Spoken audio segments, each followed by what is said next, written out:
नमस्कार, Maharashtra state commerce Marathi या चॅनलवरती स्वागत आहे। आणि आपण ज्या प्रकारे कॉमर्सची इंटरव्ह्यू सिरीज स्टार्ट केलेली आहे आणि अकाउंटिंगचे जे बेसिक आपण स्टार्ट केलेलं आहे फ्रेंड्स, त्यामध्ये आपण अकाउंटिंगची जे डेफिनेशन पाहिलोत आणि types of accounting, financial accounting, cost accounting, management accounting हे आपण पाहिलेलं होतं मागील पिरियडमध्ये। 2 मिनिटांमध्ये या ठिकाणी आपण रिवाइज करून घेऊयात। तर टाइप्स ऑफ अकाउंट म्हणल्यानंतर या ठिकाणी पर्सनल अकाउंट आणि real account, nominal account, impersonal account, त्यामध्ये रियल अकाउंट आणि नॉमिनल अकाउंट आपण पाहिलेलं होतं। मी आज तुम्हाला थोडंसं व्यवस्थित या ठिकाणी वाचून दाखवले, पण पुन्हा तुम्हाला लिहून पण दाखवेन मी, कारण हे टाइप्स ऑफ अकाउंट क्लिअर होणं फार महत्त्वाचं आहे। आणि क्लासिफिकेशन ऑफ अकाउंटिंग या ठिकाणी आपण पाहिल्यानंतर अकाउंट्स इन अकाउंटिंग, तर पर्सनल अकाउंट, रियल अकाउंट, रिअलमध्ये पुन्हा 2 प्रकार, टँजिबल, इंटँजिबल। जसं पर्सनलमध्ये नॅचरल पर्सन, आर्टिफिशियल आणि रिप्रेझेंटेटिव्ह पर्सन येतात, त्याच पद्धतीने रिअल अकाउंटमध्ये टँजिबल रिअल अकाउंट आणि इंटँजिबल रिअल अकाउंट्स। आणि त्यानंतर तिसरं आहे नॉमिनल अकाउंट। त्याच पद्धतीने जे आहे पर्सनल अकाउंटमध्ये नॅचरल पर्सन म्हणजे कोणाची नावं असतील, आता आपण जसं पर्सन आहोत, राज, स्वाती, सुरेश, अशा पद्धतीनं। त्यानंतर आपण पाहिलं होतं फ्रेंड्स, जे आर्टिफिशियल पर्सन असतील म्हणजे कोणतेही कंपनी असतील, आता रिलायन्स असू दे, अदानी असू दे, आता खूप काही TCS कंपनी, आता म्हणजे खूप काही आता कंपनीज आहेत।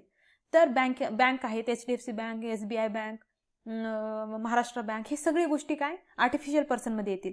आणि या ठिकाणी रिप्रेझेंटेटिव्ह पर्सन म्हणल्यानंतर सॅलरी पेएबल अकाउंट म्हणजे आउटस्टँडिंग सॅलरी असू दे किंवा प्रीपेड सॅलरी अकाउंट असू दे, कोणतेही प्रीपेड किंवा आउटस्टँडिंग हे जेव्हा शब्द कोणत्याही गोष्टीमागे जुळून येतील, म्हणजे outstanding wedges, outstanding salary, prepaid income expenses, prepaid bills असतील, तर कोणतेही जे पेएबल असतील आणि रिसिवेबल्स असतील, तर या ठिकाणी ते कशामध्ये येणार, तर या ठिकाणी रिप्रेझेंटेटिव्ह म्हणजे ते कोणाला तरी रिप्रेझेंट करायलेत, कोणाच्या तरी, म्हणजे आपल्याला ऑलरेडी कोणाला तरी आपण पैसे दिलोत, प्रीपेड ऑलरेडी आपलं प्रीपेड झालेलं आहे किंवा आउटस्टँडिंग म्हणजे द्यायचं राहिलेलं आहे, पेएबल आहे किंवा रिसिवेबल आहेत, तर हे जे अकाउंट्स येतील हे कशामध्ये येतील, रिप्रेझेंटेटिव्ह पर्सनमध्ये। तर सॅलरी अकाउंट नसता सॅलरी पेएबल अकाउंट किंवा आउटस्टँडिंग सॅलरी किंवा प्रीपेड सॅलरी जेव्हा येतील, हे प्रिफिक्स जेव्हा लागून येतील आउटस्टँडिंग किंवा प्रीपेड, त्यावेळेस आपण त्याला सॅलरी अकाउंट किंवा जे काही हे जे प्रिफिक्स लागून येतील कशापुढेही लागून आले तर आपल्याला डायरेक्ट त्याला रिप्रेझेंटेटिव्ह पर्सन म्हणून आपल्याला त्या ठिकाणी त्याला ट्रीट करायचं आहे। तर रूल काय आहे आपण पाहिलं, debit the receiver, credit the giver. Real अकाउंटमध्ये टँजिबल, इंटँजिबल म्हणजे सगळे ॲसेट्स, या ठिकाणी प्रत्येक ॲसेट जे आहे टँजिबल, ज्याला तुम्ही पाहू शकता, शिवू शकता, टच करू शकता, फील करू शकता, म्हणजे जे फिजिकल एक्झिस्टन्स ज्याला आहे त्याला आपण काय म्हणलेलं आहे, टँजिबलमध्ये येतात। आणि जे इंटँजिबल आहेत म्हणल्यानंतर IPR जितके काही असतील, इंटेलेक्च्युअल प्रॉपर्टी राईट्स ज्याला म्हणतो, तर जितके काही इंटँजिबल आयटम्स असतील, आता तर पेटंट असू दे, कॉपीराईट्स असू दे, ट्रेडमार्क आहे, तर हे सगळे गुडविल आहे, तर हे सगळं कशामध्ये येईल, इंटँजिबलमध्ये येईल। आता त्याचं काय नियम आहे, तर डेबिट व्हॉट कम्स इन आणि क्रेडिट व्हॉट गोज आउट, म्हणजे बिझनेसमध्ये काय येत आहे म्हणजे फिजिकल एक्झिस्टन्स आहे त्याला, आणि काय जात आहे म्हणजे कॅश काय आहे, आता कॅश हे सुद्धा ॲसेट आहे, आपण त्याला पाहू शकतो, टच करू शकतो, म्हणजे जेव्हा पैसा बिझनेसमध्ये यायले आणि पैसा बिझनेसमधून बाहेर जात आहे त्याला आपण पैसा, आणि प्रत्येक व्यवहार पैशाशी जुडलेला असतो, आपल्याकडे जास्तीत जास्त मॅक्झिमम एंट्रीज जे येणार आहेत ते पैशामध्ये आपण करतो, म्हणजे गुड्स परचेसेस असू दे किंवा सेल्स ऑफ गुड्स असू दे, तर जेव्हा आपण काही फर्निचर परचेस असू दे, ज्यावेळेस आपण मशिनरी परचेस करतो, बिल्डिंग परचेस करतो, खूप वेळेस आपल्याला कॅश काय होतं, कॅशच्या जे आहे एक्सचेंज, आपण मॉनिटरी जेव्हा एक्सचेंज करतो तर पैशाला आपण एक्सचेंज करतो, तर त्या पद्धतीनं जेव्हा काही खरेदी केलं किंवा काही विकल्यानंतर आपल्याकडे कॅश येतं, आणि खूप वेळेस आपण काय करतो, त्याला उधारीवर पण घेतो, म्हणजे ऑन क्रेडिट। आणि जेव्हा ट्रान्झॅक्शन्स होते 2 पद्धतीनं होतं, ऑन क्रेडिट आणि कॅश क्रेडिट। कॅश क्रेडिट, जेव्हा पण कॅश क्रेडिट येईल तेव्हा कॅशची एंट्री येणारच आहे, आणि आपल्याला लक्षात ठेवायचंच आहे की कॅश हे काय आहे, रिअल अकाउंट आहे, म्हणजेच त्याचं काय एंट्री होणार आहे, डेबिट म्हणजे व्हॉट कम्स इन, म्हणजे पैसा यायले म्हणून व्हॉट कम्स इन, जेव्हाही पैसे येतील, म्हणजे आपण जेव्हाही माल विकलोत, आपल्याकडचं जेव्हा गुड्स आपण विकलोत, तर किंवा सोल्ड मशिनरी किंवा मशिनरी जेव्हा आपण विकलो किंवा सोल्ड गुड्स जेव्हा आले, तर ज्या वेळेस आपल्याकडून वस्तू बाहेर जाईल म्हणजे कोणाकडून तरी पैसे आपल्या बिझनेसमध्ये यायलेत, तर त्यावेळेस आता मशिनरी बाहेर गेली, पैसे आले म्हणजे कॅश अकाउंट डेबिट होणार, आणि त्यानंतर मशिनरी गेलेली आहे, अशा पद्धतीनं आपल्याला एंट्रीज आपल्याला सगळ्यात अगोदर लक्षात ठेवायचे आहेत कॅशवरचे, तर ते आपण पुढे हळूहळू बघणार आहोत। आणि काही वस्तू जर आपण घेत असेल तर पैसे देतो, म्हणजे पैसे आपल्या बिझनेसमधून बाहेर जात आहेत, म्हणजे या ठिकाणी काय होणार आहे, परचेस, जेव्हा आपण गुड्स परचेस करतो तेव्हा परचेस अकाउंट डेबिट होणार आणि कॅश अकाउंट क्रेडिट होणार, कारण कॅश हे जात आहे आणि जे काही जात आहे त्याला आपण इथे काय म्हणलेलं आहे, क्रेडिट व्हॉट गोज आउट. आणि जेव्हा पण काही येत आहे त्याला आपल्याला काय म्हणायचं आहे, डेबिट व्हॉट कम्स इन. तर हे जे सिंपल आहेत रूल्स आपण पुढे आणखी डीपमध्ये पाहणार आहोत, पण सध्याला तुम्हाला हे रिव्हिजनच्या माध्यमातून, म्हणजे एक रिव्हिजन म्हणून तुम्हाला थोडंसं कालचं जे काही होतं रिवाइज व्हावं आणि फ्रेश व्हावं म्हणून मी तुम्हाला या ठिकाणी सांगत आहे. तर या ठिकाणी नंतर तिसरं आहे नॉमिनल अकाउंट, म्हणजे आपण काय म्हणतो वैयक्तिक खाते, दुसरं होतं वास्तविक, आणि तिसरं आहे नाममात्र खाते. नॉमिनल अकाउंटमध्ये सगळे एक्सपेन्सेस आणि लॉसेस, इन्कम आणि गेन्स येणार आहेत. तर जे काही तुमचे खर्च आहेत आणि जे काही तुमचे प्रॉफिट आहे, म्हणजे तुमचं जे काही प्रॉफिट आहे आणि जितकं काही तुमचं खर्च आहे, हे ज्या अकाउंटला संबोधणार आहोत ते आहे नॉमिनल अकाउंट. नाममात्र खात्यामध्ये तुम्हाला विचार जास्त करायचा नाही, जिथं काही तुम्हाला कुठंही आपल्याकडे खर्च दिसला तर तो नॉमिनल असणार आहे, आणि जिथं आपल्याकडे इन्कम आलेली आहे, आपला फायदा झालेला आहे, त्या ठिकाणी आपण त्याला नॉमिनल अकाउंटमध्येच त्याला कन्सिडर करणार आहोत. म्हणजे जेव्हा आपण सेल्स कसं येणार, इन्कम आहे, सेल्स म्हटल्यानंतर काहीतरी आपलं वस्तू मी बनवले आणि जर मी विकत असेल, जर मी ते वस्तू बनवून जर विकत असेल, म्हणजेच माझी वस्तू विकणं म्हणजे माझा फायदा झाला. जेव्हा माझी वस्तू बाजारात जात आहे, मला पैसे भेटायलेत, म्हणजेच माझा फायदा व्हायले, माझी इन्कम व्हायले. म्हणून जेव्हा इन्कम येतं त्याला जेव्हाही सेल्स होईल त्यावेळेस इन्कम असं ट्रीट करणार आहोत. आणि जेव्हा आपण नॉमिनल अकाउंटमध्ये सगळ्यात अगोदर जेव्हा आपण पाहतो की रेंट पे केलोत, ॲडव्हर्टाइजमेंट पे केलोत, सॅलरी दिलोत, वेजेस दिलोत, कोणतंही म्हणजे कोणत्याही ऑफिस रेंट असो, ऑफिसचा खर्च असू दे, कोणताही खर्च ज्या वेळेस आपल्याकडे आलं तर त्यावेळेस आपण त्या ठिकाणी त्याला सगळ्यात अगोदर डेबिट द एक्सपेन्सेस, खर्चाला आपण डेबिट करणार आहोत, जे काही लॉसेस असतील त्याला डेबिट करणार आहोत. आणि जेव्हा कोणतंही आपल्याला इन्कम झाला किंवा कोणताही फायदा झाला, गेन्स काही कोणतेही स्वरूपाचे जर आपल्याकडे पैसा येत असेल, ते तो जर आपला फायदा असेल, आपली जर इन्कम वाढत असेल, आपलं प्रॉफिट वाढत असेल, तर त्याला आपण क्रेडिट या पद्धतीनं डील करणार आहोत. तर सॅलरी पेड टू एम्प्लॉई, जेव्हा सॅलरी देतो एम्प्लॉईला, ते तर खर्च आहे, मालकाचा जो खर्च आहे, आणि जेव्हा म्हणून त्याला आपण डेबिट करणार. आणि जेव्हा डिस्काउंट असू दे, नंतर इंटरेस्ट असू दे, जेव्हा आपल्याला भेटतं जर ते त्याला पाहायचं आहे, इंटरेस्ट डिस्काउंट याला आपल्याला बघायचं आहे, एकदा आपल्याला भेटतं किंवा आपण पुढच्यांना देतो, तर यामध्ये काय आहे, नेमकं ऍक्शन काय झालेलं आहे, आपल्याला भेटत असेल तर ते क्रेडिट होणार, कारण या ठिकाणी काय होणार आहे, आपल्याला भेटत आहे म्हणजे आपला फायदा होणार आहे.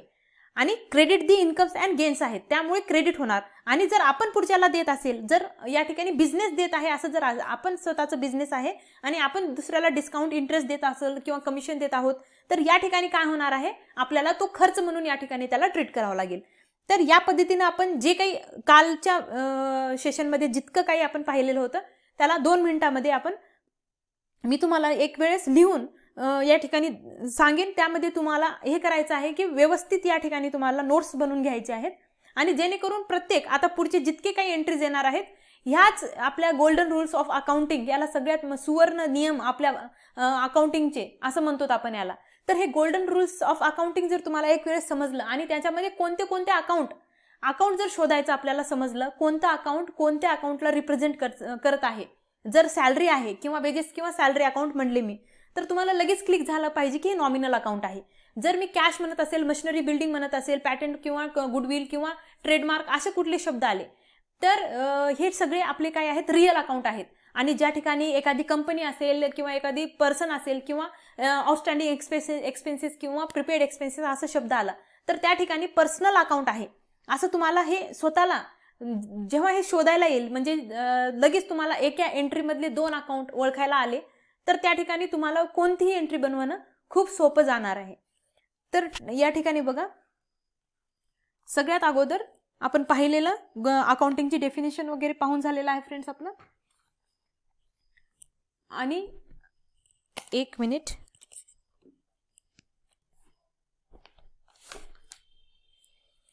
सगळ्यात अगोदर टाइप्स ऑफ अकाउंट्सची डेफिनेशन झाले. अकाउंट म्हणल्यानंतर काय, एक समराइज्ड बिझनेस ट्रान्झॅक्शन्स एका ठिकाणी असतात आपण पाहिलेलं होतं. आणि एक अकाउंट काय, एक summarised record of transactions affecting one person, किंवा एका पर्सनला, एका काइंडला किंवा एका प्रॉपर्टीला जेव्हा तो अफेक्ट करत असतो त्याला आपण अकाउंट म्हणून म्हणलेलं आहे. म्हणजे एक समराइज्ड रेकॉर्ड असतो बिझनेस ट्रान्झॅक्शनचा. तर क्लासिफिकेशन ऑफ अकाउंट,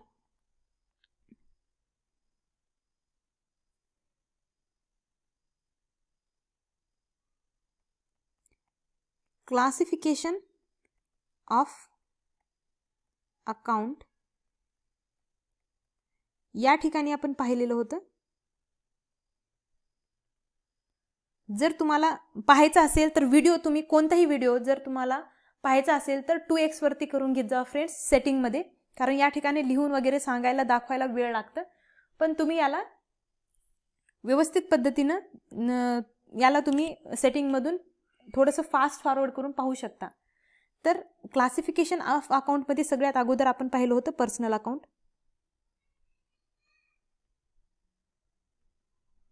आणि यामध्ये 3 पाहिलं होतं. कोणते कोणते असणार आहेत यामध्ये? मग 3. सगळ्यात अगोदर पाहिलं होतं नॅचरल पर्सन अकाउंट. दुसरं होतं आर्टिफिशियल पर्सन. आणि तिसरं होतं रिप्रेझेंटेटिव्ह.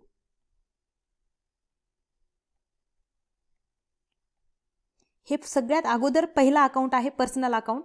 त्याच्यामध्ये पुन्हा 3 येतात, नॅचरल पर्सन, आर्टिफिशियल आणि रिप्रेझेंटेटिव्ह.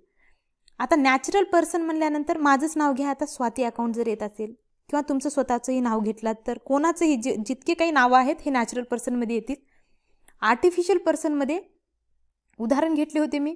बँक, कोणतेही बँक अकाउंट असेल, HDFC, SBI, Maharashtra bank, Canara bank, कोणतेही बँक असेल, बँक अकाउंट कोणतेही.